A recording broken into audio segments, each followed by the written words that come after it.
Good morning dear students. स्वागत है आप सभी लोगों का टी विथ केमिस्ट्री के ऑनलाइन प्लेटफॉर्म पर दोस्तों। तो आज हम लोग एक नया बहुत ही धमाकेदार सा सेशन लेके आ गए आपके लिए। आज हम लोग बात करने वाले हैं दोस्तों रिएक्शन मैकेनिज्म के ऊपर। तो रिएक्शन मैकेनिज्म इटसेल्फ तो बहुत ही वास्ट टॉपिक है, एक बहुत ही बड़ा चैप्टर है, तो इसको एक वीडियो में तो हम लोग नहीं डील करने वाले हैं।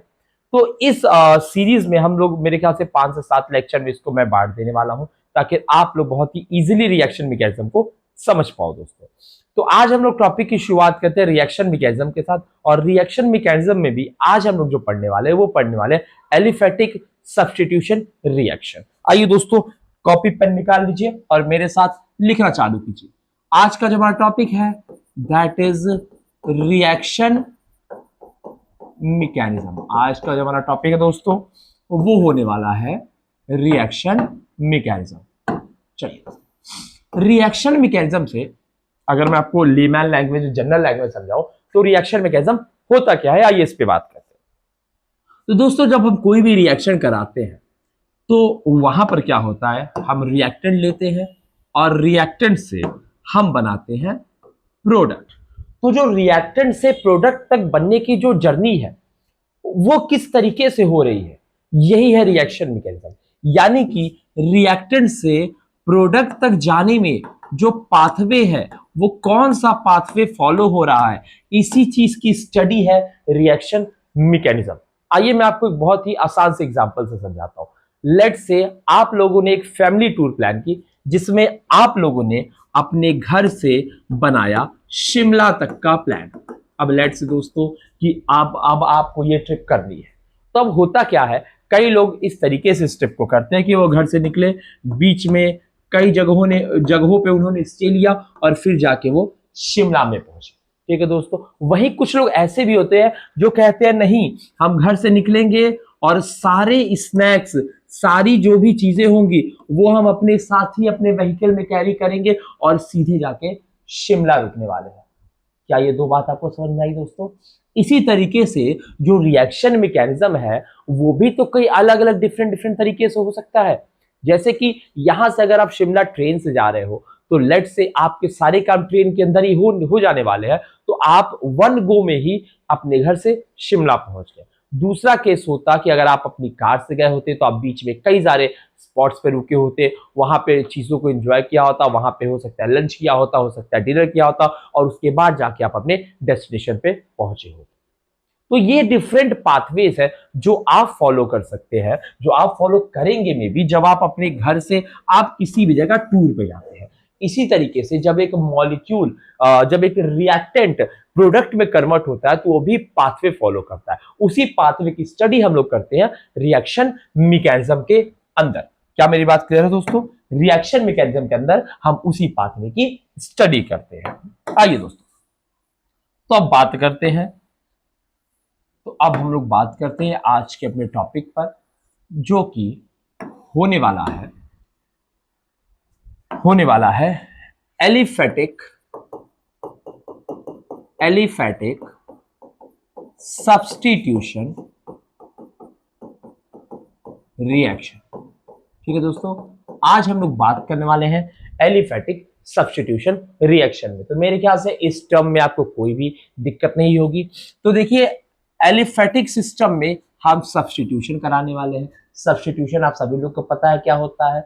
सब्स्टिट्यूशन का मतलब होता है किसी एक ऑक्यूपाइड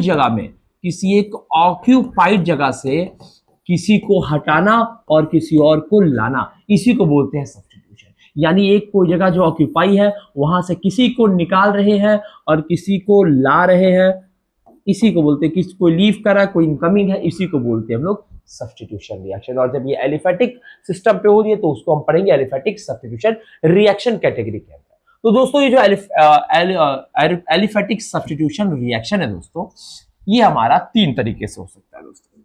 पहला है SN1 रिएक्शन, SN1 यानी कि सब्स्टिट्यूशन न्यूक्लियोफिलिक यूनिमॉलिक्यूलर। दूसरा हो सकता है वाया SN2 यानी सब्स्टिट्यूशन न्यूक्लियोफिलिक बाइमॉलिक्यूलर, और तीसरा हो सकता है वाया सब्स्टिट्यूशन न्यूक्लियोफिलिक इंटरनल या फिर SNI। इन 3 पाथवेज से जो हमारा एलिफेटिक सब्स्टिट्यूशन रिएक्शन है वो टेक प्लेस हो सकता है दोस्तों। आइए, तो फिलहाल इन तीनों को हम एक एक करके पढ़ने वाले हैं।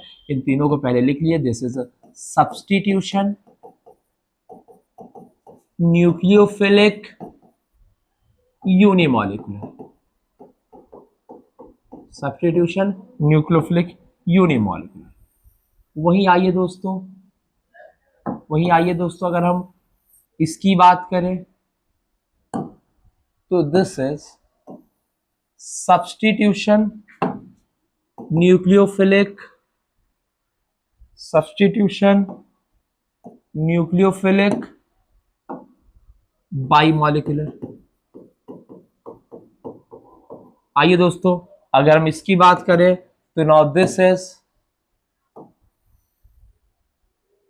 Substitution, this is this is substitution, nucleophilic, internal. तो ये तीन तरह के रिएक्शन हम लोग पढ़ने वाले दोस्तों, नोट कर लीजिए इसको।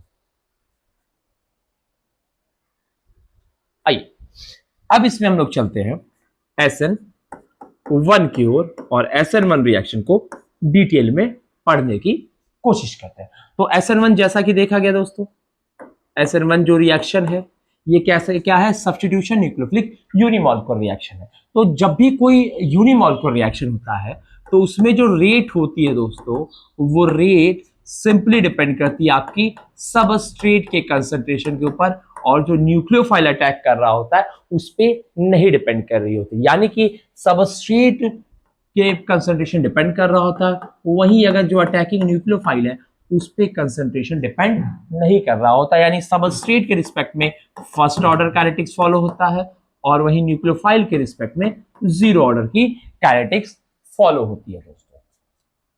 चलिए, इसके बाद अगर हम लोग बात करें तो SN1 में एक चीज आपको ध्यान देना है, सबसे बहुत ही मेजर पॉइंट है कि जो न्यूक्लियोफाइल है ये डायरेक्ट अटैक नहीं करता है। न्यूक्लियोफाइल नेवर अटैक्स डायरेक्ट, वो कभी भी डायरेक्ट सबस्ट्रेट पर अटैक नहीं करता है दोस्तों।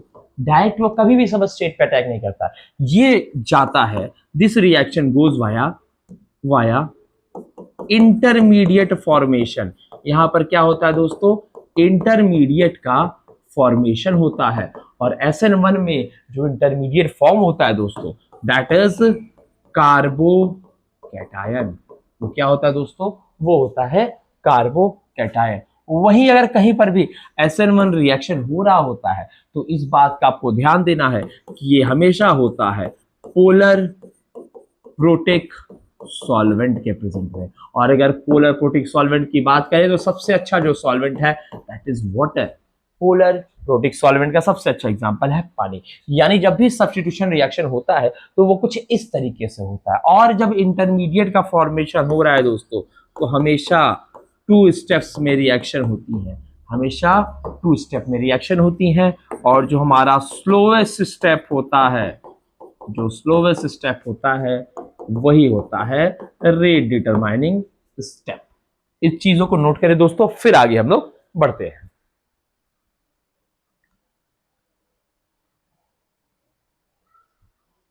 आइए दोस्तों, तो SN1 को अगर मैं सिंपली आपको अब समझाने की कोशिश करूं तो लेट से ये हमारा कोई सबस्ट्रेट है, लेट से ये हमारा कोई सबस्ट्रेट है, इस पे हमने अटैक कराया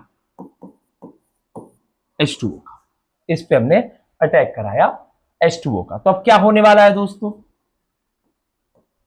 यहां पर पोलर प्रोटिक सॉल्वेंट है जिसके प्रेजेंस में Cl यहां से निकलेगा, और Cl के निकलते ही दोस्तों हमारे पास जनरेशन हो जाएगा कार्बोकैटायन का दोस्तों। अब इसके बाद कार्बोकैटायन का जनरेशन हो गया। अब ये जो कार्बोकैटायन यहां पर जनरेट हुआ है दोस्तों, ये जो कार्बोकैटायन यहां पर जनरेट हुआ है दोस्तों, हाँ, ये जो कार्बोकैटायन यहां पर जनरेट हुआ है इस पे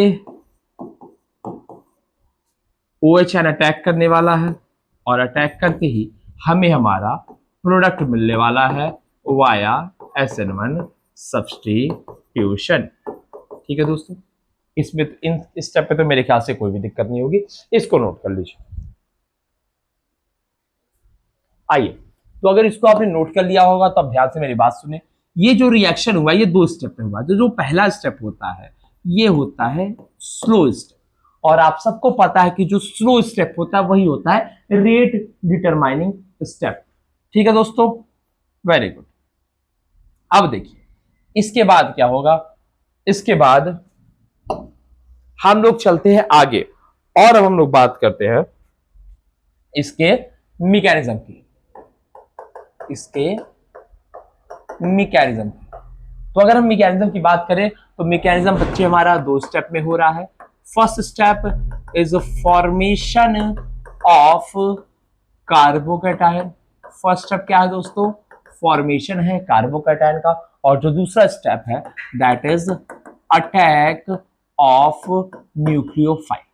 ठीक है दोस्तों, वो क्या होता है, दूसरा स्टेप होता है अटैक ऑफ न्यूक्लियोफाइल। तो आइए देखते हैं, पहले स्टेप को हम लोग करते हैं attack of formation of carbocation. The first step is formation of carbocation. तो अगर कार्बोकैटायन के फॉर्मेशन की बात करें तो लेट्स से ये हमारा सबस्ट्रेट था,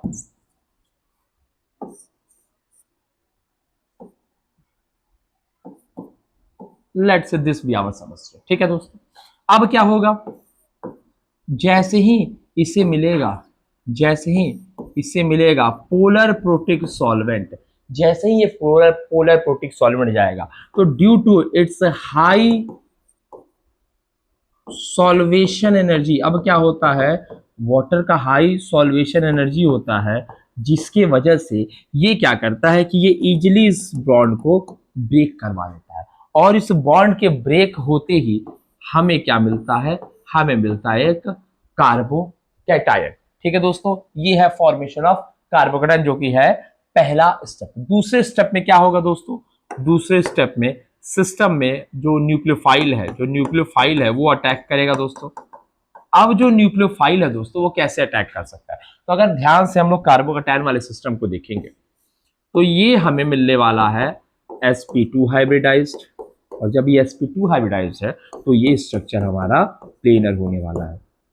अब प्लेनर स्ट्रक्चर पे जो न्यूक्लियोफाइल है वो आपका 2 तरफ से अटैक कर सकता है, एक टॉप ऑफ द प्लेन से, मतलब अगर न्यूक्लियोफाइल अगर आपका प्लेनर है, जो सबस्ट्रेट अगर आपका प्लेनर है तो न्यूक्लियोफाइल आपका टॉप से भी अटैक कर सकता है, और न्यूक्लियोफाइल आपका जो है बॉटम से भी अटैक कर सकता है। तो अगर जब भी अटैक की पॉसिबिलिटी 2 तरफ से होने वाली है तो इस केस में हमें जो प्रोडक्ट मिलने वाला है वो 2 मिलने वाला है। यानी पहला जो प्रोडक्ट मिलने वाला है हमें, वो तो हमें दोस्तों ये मिलने वाला है, और दूसरा प्रोडक्ट जो हमें इसके साथ मिलने वाला है, दूसरा प्रोडक्ट जो हमें इसके साथ मिलने वाला है वो ये मिलने वाला है। तो टोटल हमें 2 प्रोडक्ट मिलने वाले हैं, और दोनों ही हमारे इक्वल प्रोपोर्शंस में ऑब्टेन होने वाले हैं। तो ये है दोस्तों फिलहाल मैकेनिज्म इसका, इसको आप लोग नोट कर लें।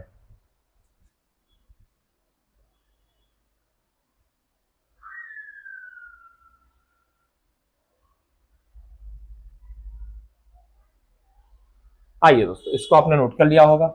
आपने ऊपर रेट के बारे में भी चीजों को नोट कर लिया होगा, आपने रेट के बारे में भी चीजों को नोट कर लिया होगा। ठीक है दोस्तों, अब बढ़ते हम लोग आगे और बात करते हैं एनर्जी प्रोफाइल डायग्राम की। ठीक है दोस्तों, एनर्जी प्रोफाइल डायग्राम की। तो आइए दोस्तों एनर्जी प्रोफाइल डायग्राम बनाते हैं for SN1 reaction, for SN1 reaction. आइए दोस्तों, तो इधर आपका है एनर्जी, इस कोऑर्डिनेट पे आपकी एनर्जी है, और इस पे आपका है कोर्स ऑफ रिएक्शन, यानी रिएक्शन कैसे प्रोसीड कर रहा है इसकी बात करते हैं। तो सबसे पहले सबस्ट्रेट की कुछ ना कुछ एनर्जी होगी जो कि 0 नहीं होगी, क्योंकि कोई भी मॉलिक्यूल अगर लेट से कुछ भी एनर्जी नहीं प्रोसेस कर रहा है तो भी वाइब्रेशन जो है वो हमेशा उस मॉलिक्यूल में रहने वाले हैं। तो लेट से ये है हमारे रिएक्टेंट की एनर्जी, लेट से हमारा रिएक्टेंट ये था, तो ये हमारे सबस्ट्रेट या रिएक्टेंट की एनर्जी है। इसके बाद क्या होगा, reactant will convert into intermediate, और यहाँ इंटरमीडिएट क्या बन रहा है दोस्तों, एक कार्बोकैटायन बन रहा है, और ये जाएगा वाया ट्रांजिशन स्टेट फर्स्ट। ठीक है दोस्तों, यहाँ एक टीएस बनेगा और टीएस से जाएगा सबसे पहले और बनाएगा इंटरमीडिएट। इसके बाद दोस्तों क्या होने वाला है, एक और ट्रांजिशन स्टेट यहाँ हमको मिलने वाला है, जिसके बाद हम जाएंगे प्रोडक्ट के फॉर्मेशन पे। यहाँ पर हमें एक दूसरा टीएस मिलने वाला है, जिसके बाद हम लोग जाने वाले हैं प्रोडक्ट पे। तो ध्यान से अगर आप लोग देखें तो रिएक्टेंट की एनर्जी हायर है, वहीं जो प्रोडक्ट की एनर्जी है दैट इज लोअर, और यहाँ पे हमें मिल गया है हमारा रिएक्शन। ये है कोर्स ऑफ रिएक्शन, या रिएक्शन ऐसे प्रोसीड कर रहा है, जिसमें आपको दो हम्प मिल रहे हैं, और ये दोनों हम्प आपका जो है ट्रांजिशन स्टेट बताते हैं बीच में जो बनता है।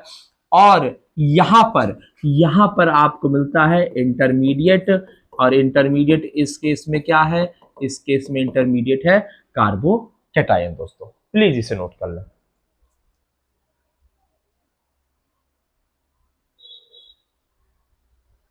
ठीक है, मेरे ख्याल से इसको आपने नोट कर लिया होगा दोस्तों। तो एनर्जी प्रोफाइल डायग्राम आपको समझ में आ गया। आइए अब मैं आपको एक एग्जांपल देता हूं। आइए एक एग्जांपल से मैं इन चीजों को और क्लियर करता हूं आपके लिए। तो लेट से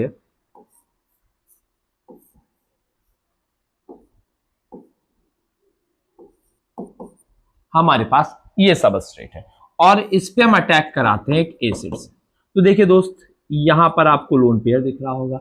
जैसे ही H प्लस सिस्टम में आएगा, तुरंत ही यहां पर फॉर्मेशन हो जाएगा इस स्पेशीज का। अब देखिए दोस्तों, यहां से H2O बन गया, और H2O एक बेटर लिविंग ग्रुप होने वाला है दोस्तों। तो ये सिस्टम को छोड़ के चला जाएगा, और इसके सिस्टम को छोड़ के जाते ही हमें मिलने वाला है एक रेजोनेंस स्टेबलाइज्ड कार्बोकैटायन, जो कि आपका है एलाइलिक कार्बोकैटायन। ठीक है दोस्तों, अब इसके बाद अगर सिस्टम में न्यूक्लियोफाइल प्रेजेंट है, तो हो क्या सकता है, ये न्यूक्लियोफाइल यहां पर अटैक कर दे, और न्यूक्लियोफाइल के यहां अटैक करते ही हमें जो प्रोडक्ट मिलेगा that is going to be this. ठीक है दोस्तों, लेकिन दूसरा प्रोसेस क्या हो सकता है दोस्तों, कि लेट से ये हमारा जो बॉन्ड है वो इधर की तरफ शिफ्ट हो, और पॉजिटिव चार्ज का जनरेशन हो यहां पर, और क्या हो दोस्तों, यहां पर हो पॉजिटिव चार्ज का जनरेशन, जिसके वजह से हमें जो दूसरा प्रोडक्ट मिले वो हमें ये मिलेगा दोस्तों। ठीक है, पर अगर आप ध्यान से देखें तो ये दोनों ही प्रोडक्ट जो है सेम है दोस्तों। तो कभी भी ऐसे केसेस में जब आपके सब्स्टिट्यूएंट नहीं लगे हो, तो उस समय आपको सेम ही प्रोडक्ट मिलने वाला है दोस्तों। मेरे ख्याल से ये बात आपको समझ में आ गई होगी, इसको नोट कर लो।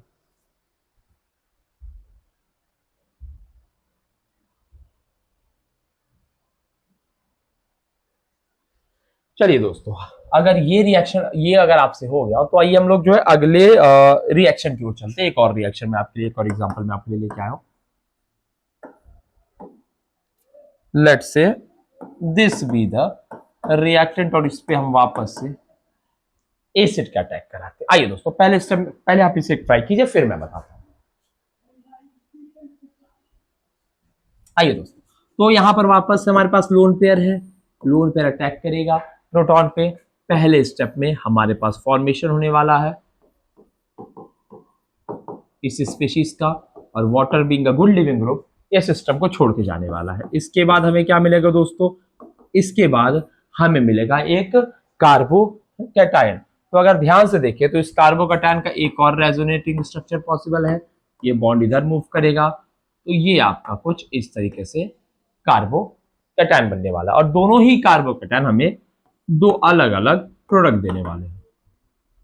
न्यूक्लियोफाइल, न्यूक्लियोफाइल जब अटैक करेगा तो पहले स्टेप में वो अटैक करेगा यहां पर, और इससे हमें मिलने वाला है this as a major product, और इस स्पीशीज से हमें मिलने वाला है this as a major product. ठीक है दोस्तों, इसको नोट कर लीजिए।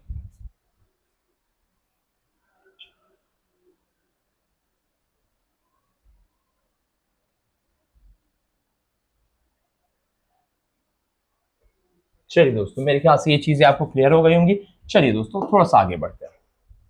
एक और प्यारा सा सवाल है आपके लिए, इसको नोट करें दोस्तों, और इसको कराने की कोशिश करें। लेट्स से मैं इसको क्वेश्चन के फॉर्म में आपको देता हूं।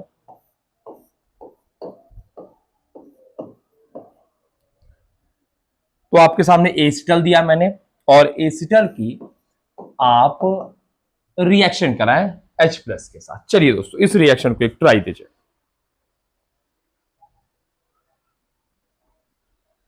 चलिए दोस्तों इस रिएक्शन को आगे प्रोसीड कराते हैं। हमारे पास सिस्टम में दो ऑक्सीजन मॉलिक्यूल है और दोनों के पास ही लोन पेयर है और दोनों ही अवेलेबल है डोनेशन को। तो पहले स्टेप में हम इसको इससे डोनेट कराते हैं। हमें क्या मिलने वाला है दोस्तों? हमें मिलने वाला है यहां पर ये जो है प्रोटोनेशन होकर के यहां पर एक बेटर लिविंग ग्रुप का फॉर्मेशन होने वाला है। अब इस बेटर लिविंग ग्रुप को यहां से निकाला कैसे जाए? तो दूसरे वाले ऑक्सीजन के पास है लोन पेयर ऑफ इलेक्ट्रॉन। ये लोन पेयर का जैसे ही यहां डोनेशन होगा तुरंत ही MeOH एक बेटर लिविंग ग्रुप की तरह सिस्टम को छोड़ के बाहर चल जाने वाला है। इसके बाद हमें दोस्तों यहां पर इस स्पेशीज का फॉर्मेशन होते हुए दिखाई देगा। अब देखिए सिस्टम में पानी आपका प्रेजेंट है। सिस्टम आपका क्योंकि आपका SN1 रिएक्शन हो रहा है तो पोलर प्रोटिक सॉल्वेंट में हो रहा होगा, तो सिस्टम में हमारा पानी का प्रेजेंस पहले से है दोस्तों। Lone pair electron deficient centre पर अटैक करेगा क्योंकि ऑक्सीजन पे पॉजिटिव चार्ज मतलब कार्बन पे पॉजिटिव चार्ज है। कभी भी एक ज्यादा इलेक्ट्रोनेगेटिव एलिमेंट अपने ऊपर तो पॉजिटिव चार्ज नहीं रखना चाहता दोस्तों। अब ये अटैक यहां पर होगा, ये बॉन्ड इस तरफ खुलने वाला है। इसके आगे स्टेप में क्या होगा दोस्तों? इसके आगे के स्टेप में यहां पर हमें मिलने वाला है 10। क्लियर है दोस्तों? और इस पे रहेगा एक पॉजिटिव चार्ज। अब क्या होगा दोस्तों? ऑक्सीजन पॉजिटिव चार्ज है, ये बॉन्ड तो अभी अभी बना है तो इस बॉन्ड को तो ये तोड़ने से रहा, तो अब इसके पास चांसेस है इस बॉन्ड को तोड़ने का। तो ये यहां से इस बॉन्ड का अगर क्लीवेज होगा तो इसके बाद हमें मिलेगा ये हमारा फाइनल प्रोडक्ट। नोट कर लीजिए दोस्तों उसको।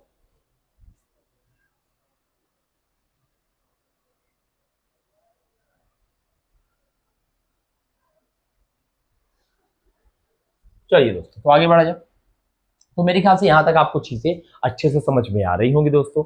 अगर ये चीजें आपको समझ में आ रही हो तो कुछ ना करें दोस्तों, बस वीडियो को लाइक कर दे, चैनल को सब्सक्राइब कर ले, यूट्यूब से सॉरी मतलब प्ले स्टोर से जाके हमारे एप्लीकेशन जरूर से डाउनलोड करें और वहां पर भी जाके हमारे कोर्सेज को चेकआउट करें। उसमें आपके लिए बहुत ही बेनिफिशियल चीजें मिलेंगी आपको। चलिए दोस्तों आगे बढ़ते हैं। अब देखिए अब हम लोग बात करते हैं इसके आगे कायरल सेंटर के ऊपर। देखिए दोस्तों तो जैसा कि अभी हमने कायरल सेंटर की तो बात नहीं, क्योंकि लेट्स से ये हमारा कार्बन है जो कि चार अलग अलग ग्रुप से जुड़ा हुआ है। इसका मतलब ये जो सेंटर है ये हमारा कायरल सेंटर है। और जब भी कायरल सेंटर होता है, लेट्स से ये हमारा बहुत ही अच्छा लिविंग ग्रुप है, तो अगर कायरल सेंटर होगा तो जब भी कायरल सेंटर पे SN1 रिएक्शन होता है तो सबसे पहले तो हमें यहाँ पर एक हमें यहाँ पर एक इंटरमीडिएट मिलेगा और इंटरमीडिएट के मिलते ही टॉप ऑफ द फेस और बिलो द फेस से अटैक के चांसेस बन जाने वाले हैं, जिसकी वजह से हमें दो प्रोडक्ट मिलने वाला है। इस बात में तो किसी कोई दिक्कत नहीं होगा। इसी प्रोसेस को दोस्तों हम लोग कहते हैं रेसिमाइजेशन। तो याद रखिएगा जब भी SN1 रिएक्शन होता है तो यहां पर हमें रैसमिक मिक्सचर ही ऑब्टेन होता है। यहां में क्या ऑब्टेन होता है दोस्तों? रैसमिक मिक्सचर ही ऑब्टेन होता है, क्योंकि एक तो हमारे पास डी फॉर्म आने वाला है, 50% डी फॉर्म बनने वाला है और 50% हमारे पास एल फॉर्म का फॉर्मेशन होने वाला है, जिसकी वजह से हमें मिलने वाला है एक रैसमिक मिक्सचर। और रैसमिक मिक्सचर क्या होता है? ऑप्टिकली इनएक्टिव होता है, यानी एक कायरल कंपाउंड हमें जाकर के एक ऑप्टिकली इनएक्टिव प्रोडक्ट देने वाला है दोस्तों। प्रोडक्ट कैसा होने वाला है? Product is optically inactive. ठीक है दोस्तों, नोट कर लीजिए इसको।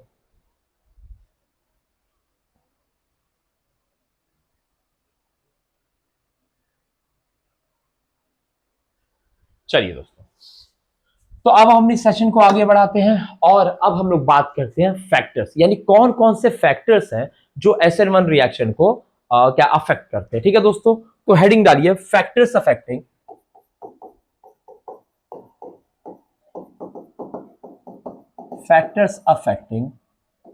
Rate of SN1 reaction, factors affecting rate of SN1 reaction. तो चूंकि हम सबको पता है कि ये जो हमारा क्या बोलते हैं सब्स्टिट्यूशन रिएक्शन है, SN1 रिएक्शन है, ये हमारा कार्बोकैटायन पाथवे से जा रहा है या फिर कार्बोकैटायन इंटरमीडिएट से प्रोसीड कर रहा है।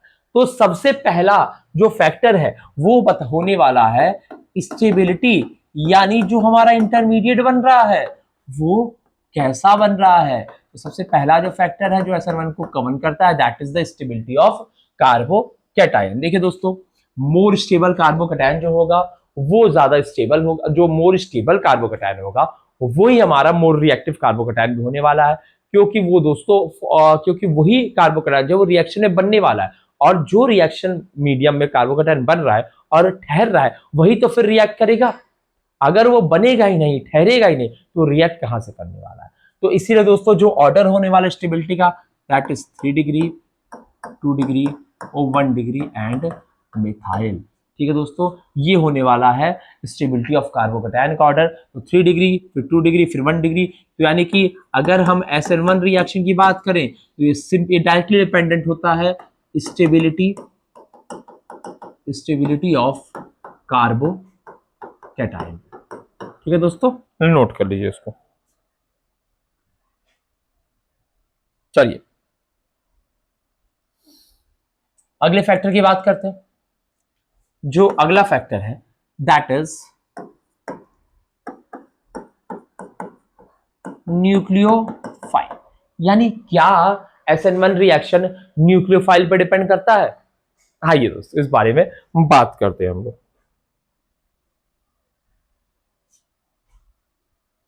तो इस बारे में अगर हम लोग बात करें न्यूक्लियोफाइल के ऊपर, तो दोस्तों ऊपर हमने लिखा था rate is equal to K into concentration of substrate into nucleophile पे पावर 0। दैट मीन्स न्यूक्लियोफाइल कैसा है उस पे SN1 नहीं डिपेंड करता है। SN1 reaction is unaffected bye nucleophile, यानी न्यूक्लियोफाइल का कोई असर नहीं होने वाला है दोस्तों SN1 रिएक्शन पे। नोट कर लीजिए इसको।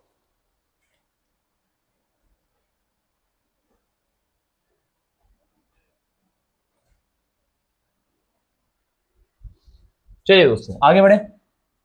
तीसरा जो फैक्टर है जिसके बारे में अब हम लोग बात करने वाले हैं, तीसरा जो फैक्टर है जिसके बारे में अब हम लोग बात करने वाले हैं that is going to be the effect of solvent. चलिए दोस्तों, तो अगर हम इफेक्ट ऑफ सॉल्वेंट की बात करें तो जी हाँ, जो भी SN1 रिएक्शन है, SN1 रिएक्शन ये अकर किस में करते हैं, occurs in polar protic solvent.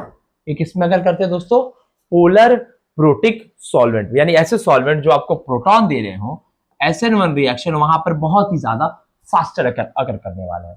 कारण क्या होता है दोस्तों, कारण ये होता है कि जो न्यूक्लियोफाइल होते हैं, ठीक है, लेट्स से हम लेते हैं एग्जांपल एक्वस KOH। तो जो एक्वस KOH है दोस्तों, ये आपके सॉल्यूशन में कैसे पाया जाएगा, K प्लस और OH माइनस के फॉर्म में। अब चूंकि जो सिस्टम है वहां पर हमारे पास एक्वस मॉलिक्यूल्स प्रेजेंट है, वहां पे वाटर के मॉलिक्यूल्स प्रेजेंट है, तो वाटर की जो प्रॉपर्टी होती है वो होती है आयन को सॉल्वेट करने की। तो जो हमारा वाटर मॉलिक्यूल है उसको हम इस तरीके से दिखा सकते हैं दोस्तों, डाइपोल के फॉर्म में दिखा सकते हैं। अब क्या होने वाला है दोस्तों, ये जो वाटर मॉलिक्यूल है ये इस तरीके से सॉल्वेट करने वाला है, ये इस तरीके से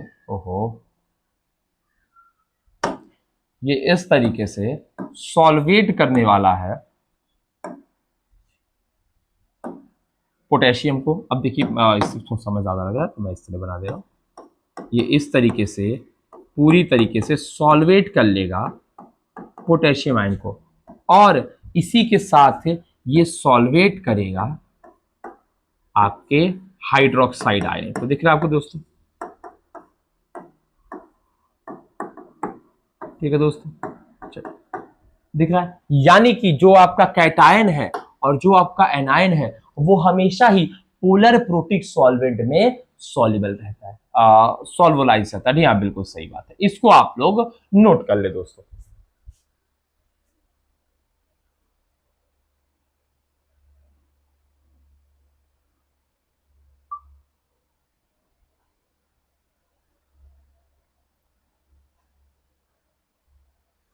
चलिए दोस्तों, तो इसका मतलब जितना ही ज्यादा अगर हमें यहाँ पे सॉल्वेटेड हमें हमारा न्यूक्लियोफाइल मिलने वाला है, उतना ही ये रिएक्शन ज्यादा अच्छे से प्रोसीड करने वाली है दोस्तों। ठीक है, आइए, तो हमने 3 फैक्टर्स देख लिए, आइए अब हम लोग चौथे फैक्टर की तरफ बढ़ते हैं।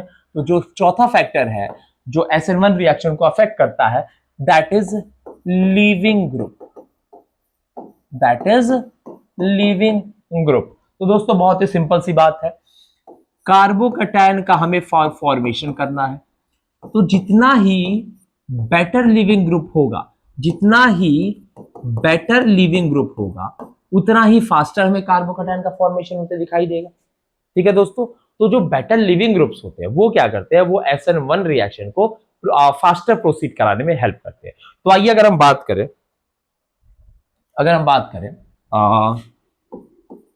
जैसे NH2 की, अगर मैं NH2 की बात करूं, अगर मैं OCH3 की बात करूं, अगर मैं बात करूं फ्लोराइड की, अगर मैं बात करूं ऑक्सीजन की, अगर मैं बात करूं आयोडीन की, आयोडाइड की, इसके बाद अगर मैं बात करूं OTS की। तो आइए दोस्तों, अब ध्यान से आप देखिएगा, तो जो बेसिसिटी का ऑर्डर होने वाला है दोस्तों, जो बेसिसिटी का ऑर्डर होने वाला है वो तो ऑर्डर ये है दोस्तों, this is the order of basicity. इस बारे में तो किसी को कोई दिक्कत नहीं होगी, ये आपका बेसिसिटी का ऑर्डर होने वाला है। और जो न्यूक्लियोफिलिसिटी और जो ऑर्डर होने वाला है लिविंग ग्रुप का, वो आपका ये होने वाला है, ये है लिविंग ग्रुप एबिलिटी का ऑर्डर। क्या दोस्तों, लिविंग ग्रुप एबिलिटी का ऑर्डर। तो यहां पर हम सिंपली ये समझ सकते हैं कि बेसिसिटी जितना ज्यादा होगा, बेसिसिटी जितना ज्यादा होगा, लिविंग ग्रुप एबिलिटी उतनी कम होने वाली है, और बेसिसिटी जितनी कम होगी, लिविंग ग्रुप एबिलिटी उसकी उतनी ही ज्यादा होने वाली है। मतलब अगर किसी सिस्टम में आपको इस तरीके से OTS दिख जाए और इस तरीके से आपको I दिख जाए, तो यहां पर SN1 रिएक्शन जो है वो फास्टर होने वाला है दोस्तों। ठीक है, इसको नोट कर लीजिए दोस्तों। चलिए दोस्तों, तो यहां तक अगर चीजों को आपने कर लिया है, तो अब हम लोग आगे बढ़ते हैं और कुछ क्वेश्चंस की प्रैक्टिस करते हैं दोस्तों। आइए, तो सबसे जो सवाल पहला मैं आपके लिए लेके आया हूं वो ये है कि इन दोनों में से आप सेलेक्ट करके मुझे बताएं कि SN1 रिएक्शन फास्टर किस में होने वाला है दोस्तों।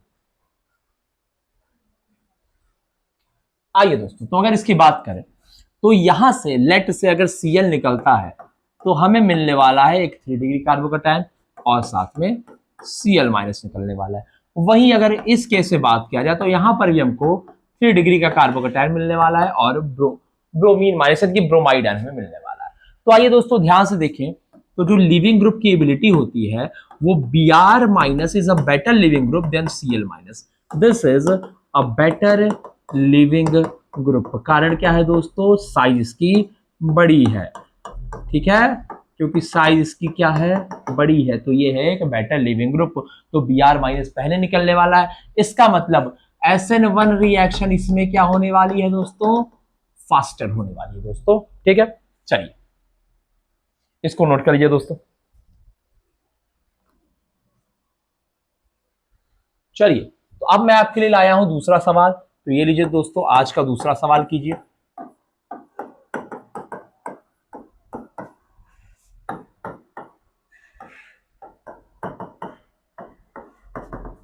चलिए दोस्तों, इसको सॉल्व कीजिए।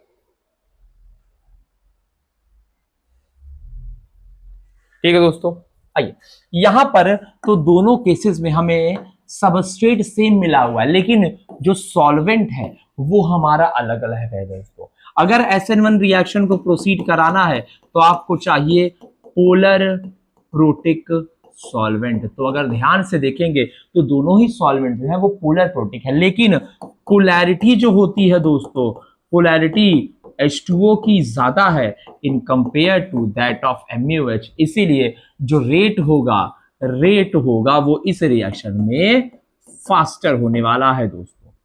ठीक है, लिख लीजिए इसको।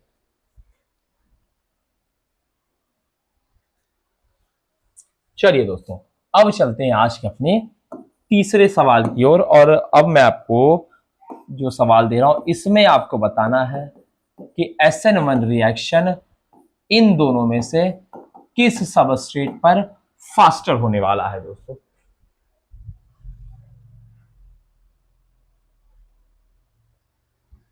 आइए दोस्तों, तो ध्यान से अगर देखा जाए तो दोनों के केस में जब भी आपको SN1 कराना है, सबसे पहला स्टेप आपको करना है कि आपको सबसे पहले स्टेप में आपको बनाना होगा कार्बोकैटायन, यानी दोनों ही स्ट्रक्चर से आप क्या कीजिए, आप सीधे बनाइए कार्बोकैटायन। आप क्या बनाइए, सीधे कार्बोकैटायन। ठीक है दोस्तों, यहां प्राइमरी कार्बोकैटायन बन रहा है, यहां पर सेकेंडरी कार्बोकैटायन बन रहा है। इसका मतलब रेट ऑफ SN1 इस सबस्ट्रेट पे ज्यादा होने वाला है दोस्तों। आइए दोस्तों, दूसरे क्वेश्चन, एक और क्वेश्चन की यानी कि चौथे सवाल की ओर बढ़ते हैं। चौथे सवाल की ओर बढ़ते हैं और चौथा सवाल ये रहा आपकी स्क्रीन पर। इसमें भी आपको SN1 का ऑर्डर बताना है दोस्तों।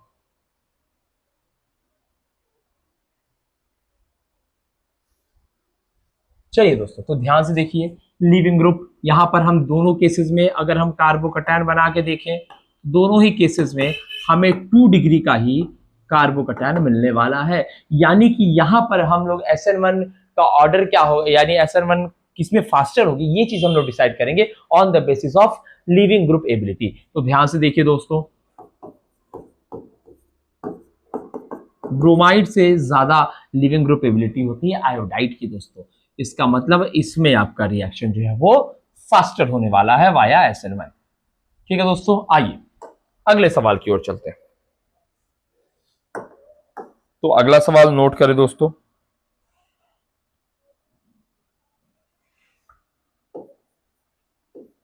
अगला सवाल जो है वो ये रहा दोस्तों। अब आपको बताना है गिवन 2 स्पीशीज में से SN1 किसमें फास्टर होने वाली है। आइए दोस्तों, फिर से वही काम। ओहो, यहां पर मैंने BR नहीं लिखा था, सॉरी दोस्तों। फिर आप इसे ट्राई कीजिए, आई एम सो सॉरी। ठीक है दोस्तों, मेरे ख्याल से आपने कर लिया होगा। पहला स्टेप क्या है दोस्तों, बना दो कार्बोकैटायन। सबसे पहले आओ और कार्बोकैटायन बनाओ। ये रहा, लुक दोस्तों, ये जो कार्बोकैटायन बना ये 2 डिग्री कार्बोकैटायन है, लेकिन ये जो कार्बोकैटायन बना ये रेजोनेंस स्टेबलाइज कार्बोकैटायन है, और ये आपका एलाइलिक कार्बोकैटायन है। दिख रहा है ना दोस्तों, ज्यादा स्टेबल है, रिएक्शन रेट फास्टर होगी दोस्तों। चलिए, आज के सेशन का आखिरी सवाल भी नोट कर लीजिए दोस्तों। आज के सेशन का आखिरी सवाल भी नोट कर लीजिए दोस्तों।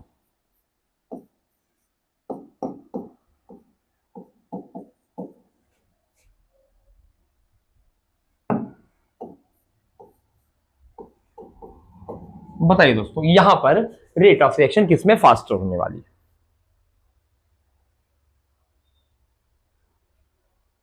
ठीक है दोस्तों, तो आइए देखते हैं क्या बनाएंगे हम लोग, कार्बोकैटायन। तो पहले स्टेप में हमारा कौन सा कार्बोकैटायन बनने वाला है दोस्तों, पहले स्टेप में हमारा जो कार्बोकैटायन बनने वाला है वो ये बनने वाला है, और वहीं जो दूसरे स्टेप में हमारा कार्बोकैटायन बनने वाला है वो ये बनेगा। इसके बाद ये जाएगा रीअरेंजमेंट, और रीअरेंजमेंट के बाद बन जाएगा हमारा 3 डिग्री कार्बोकैटायन। तो दोस्तों, अगर इन दोनों कार्बोकैटायन में स्टेबिलिटी की बात करें तो बेंजाइलिक, जो ये बेंजाइलिक कार्बोकैटायन है इसकी स्टेबिलिटी ज्यादा होती है, स्टेबिलिटी इसकी ज्यादा होती है 3 डिग्री कार्बोकैटायन। इसका मतलब ये आपका जो सबस्ट्रेट है वो फास्टर रिएक्शन करने वाला है दोस्तों। तो मेरे ख्याल से दोस्तों अब तक जो हमने SN1 में किया है वो आपको पूरा अच्छे से समझ में आ गया होगा दोस्तों। तो ठीक है दोस्तों, अभी के लिए आज के लेक्चर में हम यहीं पर इस लेक्चर के मतलब एंड करते हैं, और SN2 रिएक्शन हम लोग अगले वीडियो में डील करेंगे दोस्तों। थैंक यू सो मच अब तक वीडियो में बने रहने के लिए, और चैनल को सब्सक्राइब कर दे दोस्तों, और हमारे एप्लीकेशन को प्ले स्टोर से जरूर से डाउनलोड करें। Thank you.